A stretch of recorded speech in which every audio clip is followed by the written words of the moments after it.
안녕하세요. 성광교회 성경대학 6번째 시간입니다. 기도하고 시작하겠습니다. 사랑과 은혜 하나님 감사합니다. 지난주 부활절을 지내고 또 부활의 예수님을 기억하는 시간을 가졌습니다. 우리 삶에서 정말 부활절만 이것을 기억하는 것이 아니라 항상 예수님의 사랑과 하나님의 사랑을 항상 기억하며 생활하는 우리가 되게 하여 주시옵소서. 이 시간 또 부활에 대해서 배웁니다. 하나님 지혜를 주셔서 잘 깨닫게 하여 주시옵소서. 예수님 이름으로 기도합니다. 아멘. 네, 잘 지내셨나요? 네, 오늘은 부활에 대해서 살펴보려고 합니다. 우리가 배우고 있는 책 있죠? 손에 잡히는 쉬운 기독교 교리 책에서 오늘은 벌써 6번째 시간입니다. 성도의 소망 부활이란 제목으로 시작해 보겠습니다. 먼저 우리 지난주 살펴봐야 되겠죠? 지난주 내용을. 지난주에는 예수 그리스도에 대해서 배웠어요. 여기서 중요한 단어가 있어요. 성육신. 성육신이 뭐라고 했습니까? 하나님께서 이 땅에 오신 거예요. 하나님께서 이 땅에 오신 것. 신이신 하나님이 인간의 모습으로 이 땅에 오신 것을 성육신이라고 하였습니다. 그분이 바로 예수님이시죠. 그래서 그리스도의 찬가에 대해서 하나 배웠습니다. 예수님을 찬양하는 것. 당시 기독교인들은 이렇게 예수님을 찬양했어요. 예수님은 원래 어떤 분이셨다고요? 어디에 계셨다고? 하나님과 동등한 분. 이렇게 위에 계시던 분이 자기를 비우시고 낮추셔서 십자가에서 죽으시고, 여기서 끝나는 것이 아니라 하나님께서 그를 높이시고 모든 사람들이 절하는 하나님으로 만드시고 모든 사람이 주로 시인하는 존재로 하나님께서 이렇게 세우셨습니다. 예수님을 이렇게 당시 사람들이 찬양했습니다. 예수님은 어떤 분이라고 하였나요? 완전한 인간이시고 완전한 하나님으로 이 땅에 오신 분입니다. 이 둘 중에 하나도 우리가 소홀히 할 수 없다고 그랬어요. 하나님은 완전한 하나님이시고 또 신적으로도 완전한 하나님이다. 이거를 기억해야 된다고 했습니다. 이것이 왜 중요하느냐? 다음 때문에 그랬죠. 죄에 빠진 사람을 구원하기 위해서는 이 두 가지 조건이 꼭 필요했기 때문입니다. 완전한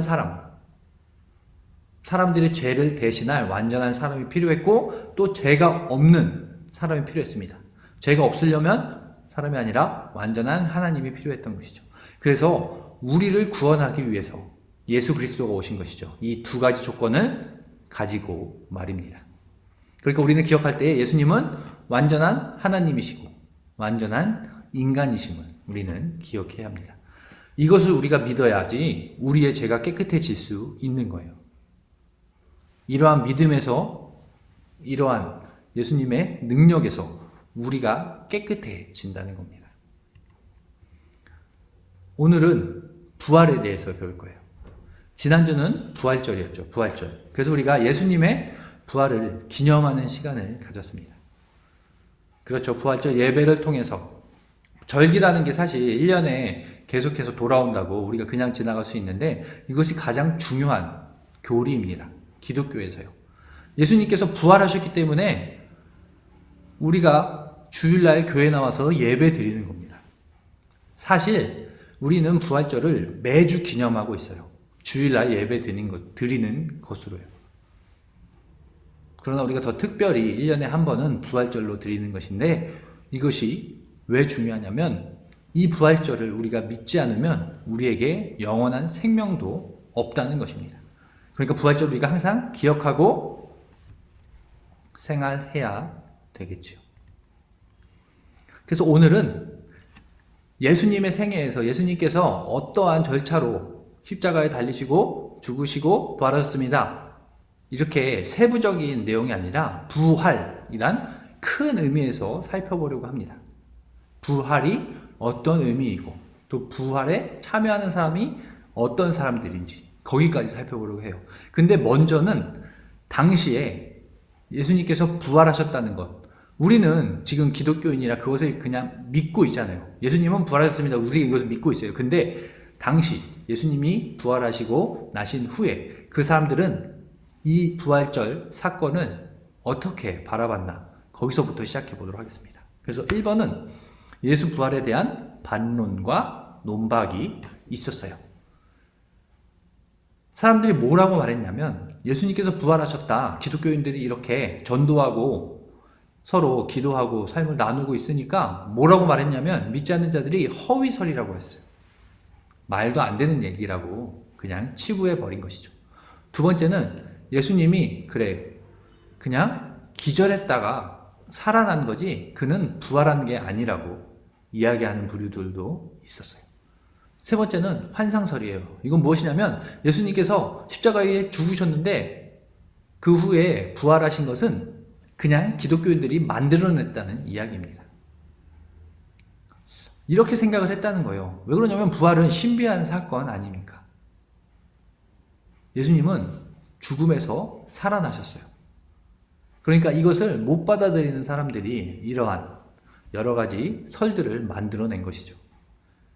그래서 예수님 존재 자체에 대해서 예수님이 부활하신 것에 대해서 부정하는 이러한 일을 많이 했습니다. 근데 성경은 이것을 분명히 설명하고 있어요. 고린도전서 15장 4절에서 6절에는 분명히 예수님께서는 부활하셨다는 것을 분명히 보여주고 있습니다.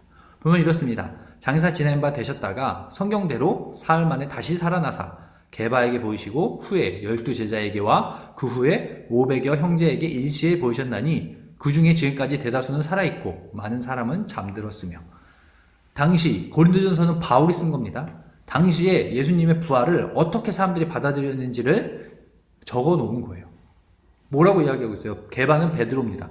베드로에게 보이시고 12제자에게 보이시고 그 후에 500명의 형제들에게 보이셨어요. 이 사람들이 증인이라는 거죠.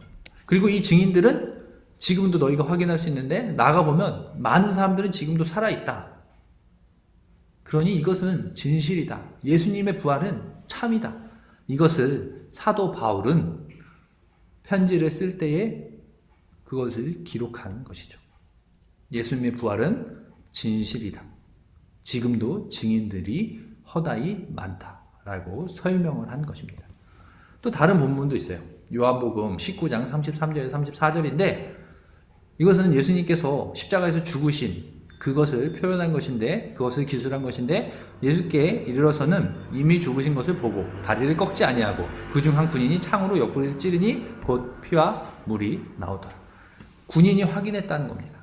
예수님이 죽으신 것을 분명히 확인했다는 거예요. 그것을 요한은 적은 것이고요. 그 군인이 확인한 군인이 그 당시에도 있었겠죠. 그러니까 예수님께서 죽으신 그것은 분명한 사실이라고 성경은 말하고 있습니다.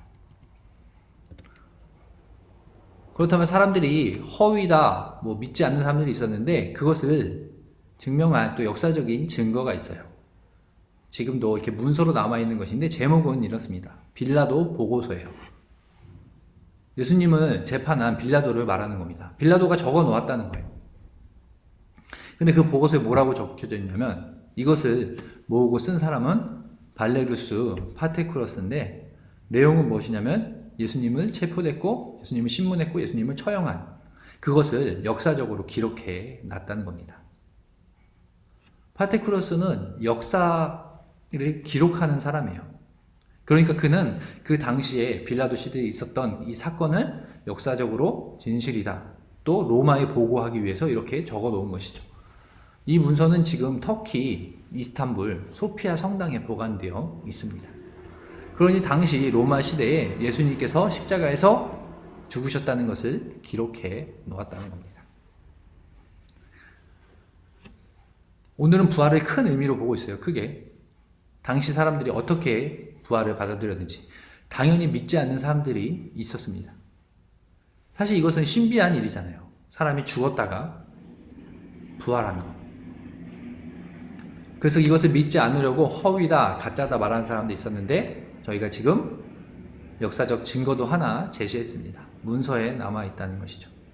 그래서 더 중요한 것은 이 부활이 어떤 의미가 있냐는 겁니다.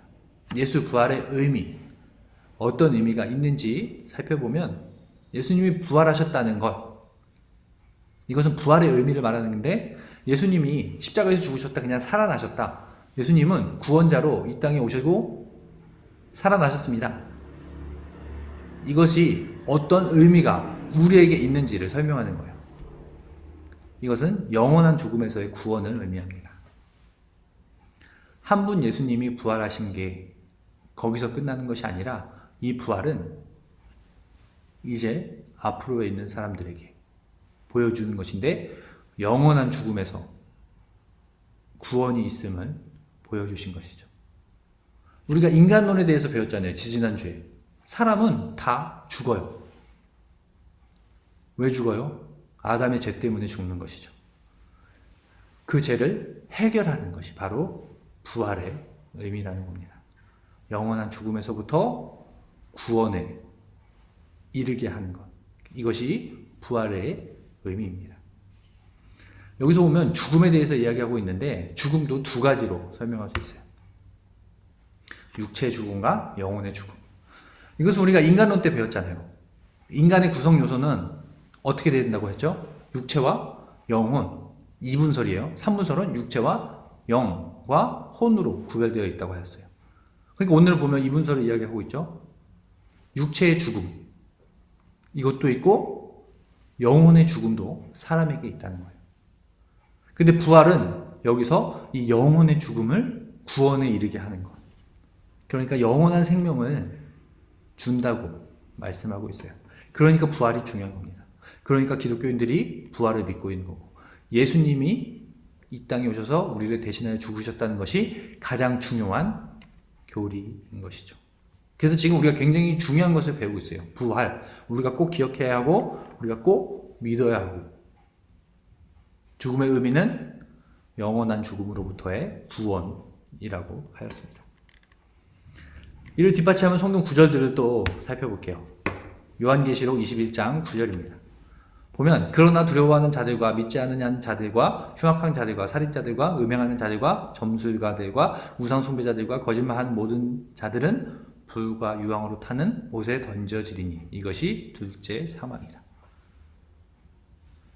육체는 먼저 죽었어요. 그 다음에 영혼이 어디로 간 거예요? 이것은 지옥으로 간 것을 말합니다.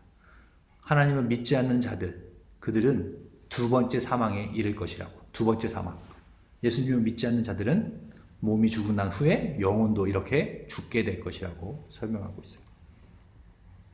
이와 반대된 것을 볼까요? 계시록 20장 6절에 이 첫째 부활에 참여하는 자들은 복이 있고 거룩하도다. 예수님을 믿는 사람들은 예수님처럼 이렇게 첫째 부활을 한다는 거예요. 이들에게는 둘째 사망이 그들을 다스리는 권세가 없고, 부활에 참여한 자들은, 예수님을 믿는 자들은 그 죽음에, 둘째 사망에 이르지 않고 부활에 참여한다는 것이죠. 또 다른 본문을 보면 데살로니가전서 4장 16절에서 17절이에요. 주께서 호령과 천사들 소리와 하나님의 나팔 소리로 친히 하늘로부터 강림하시리니 그리스도 안에서 죽은 자들이 먼저 일어나고. 이것은 나중에 예수님이 재림할 때를 보여주는 거예요. 먼저 죽은 자들, 예수님이 오시기 전에 죽은 자들, 예수님을 믿는데 먼저 하늘나라에 가 있는 그런 육체들이 먼저 일어난다는 거예요. 그 후에 살아남은 자들도 그들과 함께 구름 속으로 끌려 올려 공중에서 주를 영접하게 하시리니 그리하여 우리가 항상 주와 함께 있으리라. 예수님이 이 시점에 오셨어요. 이 당시에 살아있는 사람들은 그냥 하늘로 올라가고, 땅에서 죽어서 땅에 흙으로 되어 있던 사람들도 살아나 하늘로 올라가는 것. 이 부활을 분명히 보여주고 있는 것이죠. 부활의 의미는 이렇게 육체의 죽은 자들이, 먼저 죽은 자들도 이 육체도 하늘로 올라갈 것이고 또 영혼도 하늘로 올라갈 것을 분명히 설명해 주고 있습니다. 근데 그 모습이 어떻다는 것을 제가 설명한 것이 아니에요. 부활했으니까 지금 죽었을 때 그 모습으로 올라가냐? 저는 그런 이야기 하는 것이 아니라, 그런 모습은 사실 성경에 자세히 나타나 있지 않아요. 그것이 아니라 우리의 몸과 영혼이 다시 완전한 예수님과 같은 모습으로 부활할 것이라고선 설명하고 있지, 우리가 지금 모습 그대로, 지금 육체적인 모습 그대로, 그것은 사실 알 수가 없습니다. 거기까지 설명하는 것은 저의 영역을 넘어가는 것이고, 부활의 의미에서 우리의 몸과 우리의 영혼이 다시 완전한 모습으로 부활하여서 하나님 나라로 갈 것이다. 이것을 설명했습니다. 다음은 가장 중요한 것인데 부활에 참여하는 자. 부활이 이렇게 영원한 생명을 주신 것이라고 하였는데 그러면 어떠한 사람들이 부활에 참여하는 자냐? 분명히 말씀하고 있습니다. 요한복음 11장 25절에서 26절 말씀. 예수께서 이르시되 나는 부활이요 생명이니 나를 믿는 자는 죽어도 살겠고 무릇 살아서 믿는 자는 영원히 죽지 아니하리니 이것을 내가 믿느냐. 예수님께서 분명히 설명해 주시는 거죠. 예수님은 부활이니 그를 믿으면 우리는 구원에 이르는 겁니다. 우리는 부활에 참여할 수 있는 자가 되는 것이죠. 이것이 부활의 의미입니다. 지난주와 그리스도와 연결하여서 보면 예수님은 이 일을 하려고 우리를 구원에 참여하게 하기 위하여 이 땅에 오신 거예요. 그렇죠? 사실 예수님이 이 땅에 오셔서 십자가에 달리시기, 죽으시기까지 그 모습도 사랑이잖아요. 그죠? 왜 죽음을 택하셨어요? 우리를 살리기 위해서 그런 거예요. 죄인된 사람을 살리기 위해서. 이유는 오직 하나예요. 예수님은 단 하나, 조그만 것도 자신을 위해서 하신 것이 아니에요. 우리를 위해서, 나를 위해서, 나를 죽음에서 생명에 이르게 하기 위해서 십자가에 죽으셨습니다. 하나님의 사랑을 우리가 느낄 수 있죠. 그럼 부활은 어떤 의미가 있을까요? 부활도 마찬가지죠. 영적으로 죽은 우리를 구원하시려고 그 부활의 일을 직접 행하신 것입니다. 이 부활을 성취하는 거예요. 그러니까 제가 처음에 성경의 핵심이 뭐라고 했습니까? 처음 이 강의를 시작할 때 성경에 대해서 배울 때 성경의 핵심은 사랑이라고 하였잖아요. 그러니까 이 교리를 우리가 살펴보면 우리가 하나하나 살펴보면 하나님의 사랑을 더 잘 느낄 수 있어요. 하나님의 사랑을 더 우리가 체험할 수 있어요. 그냥 예수 그리스도에 배웠다고 예수님은 이러한 분이고 이 땅에 오셨고 몇 년도에 계셨고 근데 그게 우리에게 어떤 의미가 있어요? 우리를 사랑하셔서 자신의 목숨을 내주신 것. 이 모든 일을 행하신 것은 다 우리를 구원하시려고 우리를 사랑하셔서 한 것입니다.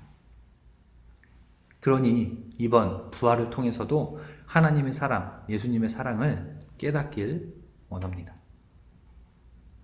그러니 우리는 감사한 마음으로 살아야 되지 않겠습니까? 이 땅에 우리를 이 땅으로 오신 이유, 신이신 하나님이신 예수님이 이 땅에 오신 이유, 우리를 사랑하셔서 또 이 땅에 계시다가 죽음을 당하시고 하늘나라에 올라가신 이유, 우리를 부활하게 하시려고 우리를 사랑하셔서 그 일을 하신 것이죠. 이 사랑을 다시 한번 기억하기를 원합니다. 그럼 오늘 배운 것을 한번 또 복습해 볼까요? 예수 부활에 대한 많은 사람들이 이런 썰들을 이야기한다고 그랬어요. 허위설이다, 기절설이다, 죽은 게 아니라 기절한 것이었다. 환상, 부활한 것은 다 가짜다.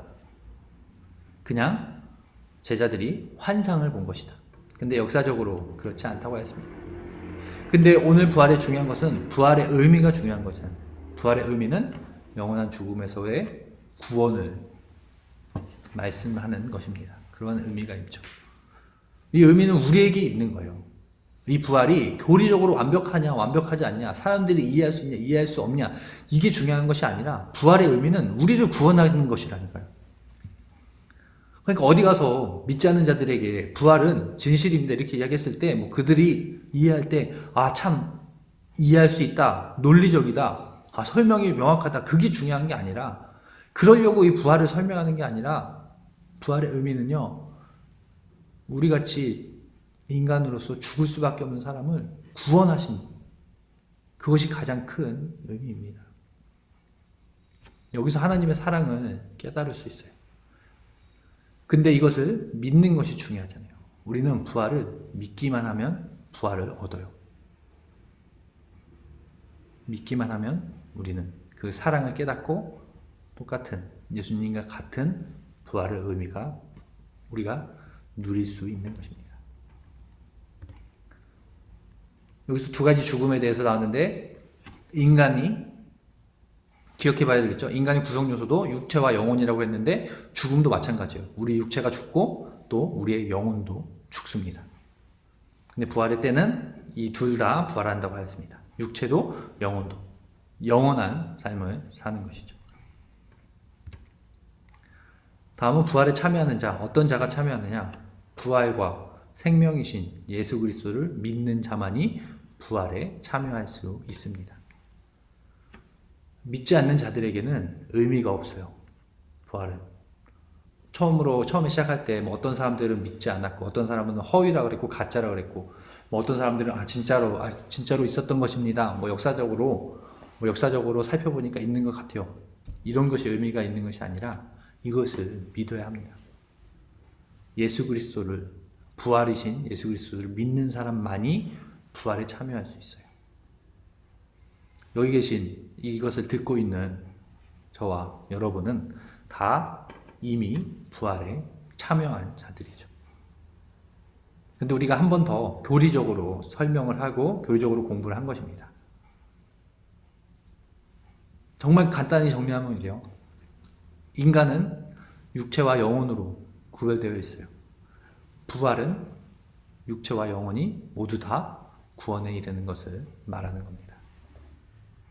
인간의 구성 요소와 또 부활에서의 그 의미가 다 연결되는 것이죠. 그리고 이 교리를 통해서 하나님의 사랑과 예수님의 사랑을 깨닫길 원합니다.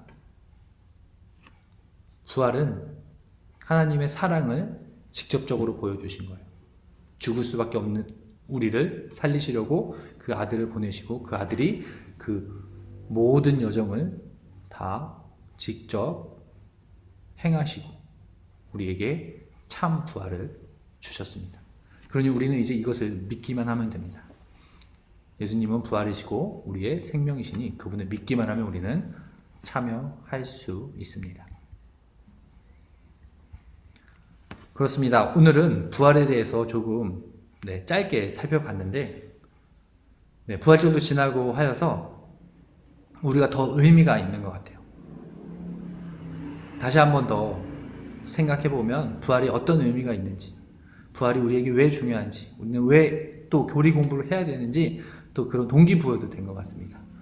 질문 있으시면 또 물어봐 주시고 이해가 가지 않는 것이 있다면 또 편하게 물어봐 주시면 감사하겠습니다. 기도하고 마치겠습니다. 사랑과 은혜의 하나님 감사합니다. 오늘 강의를 통해서 부활에 대해서 배웠습니다. 부활의 의미에 대해서 배웠습니다. 부활에 참여하는 자가 어떤 자들인지 배웠습니다. 그 의미를 통해 하나님의 사랑을 한 번 더 깨닫는 시간이 되었습니다. 우리가 교리 공부를 통해서 하나님의 사랑을 깨닫고 또 우리에게 믿음이 더 굳건해지게 하시옵소서. 예수님 이름으로 기도합니다. 아멘.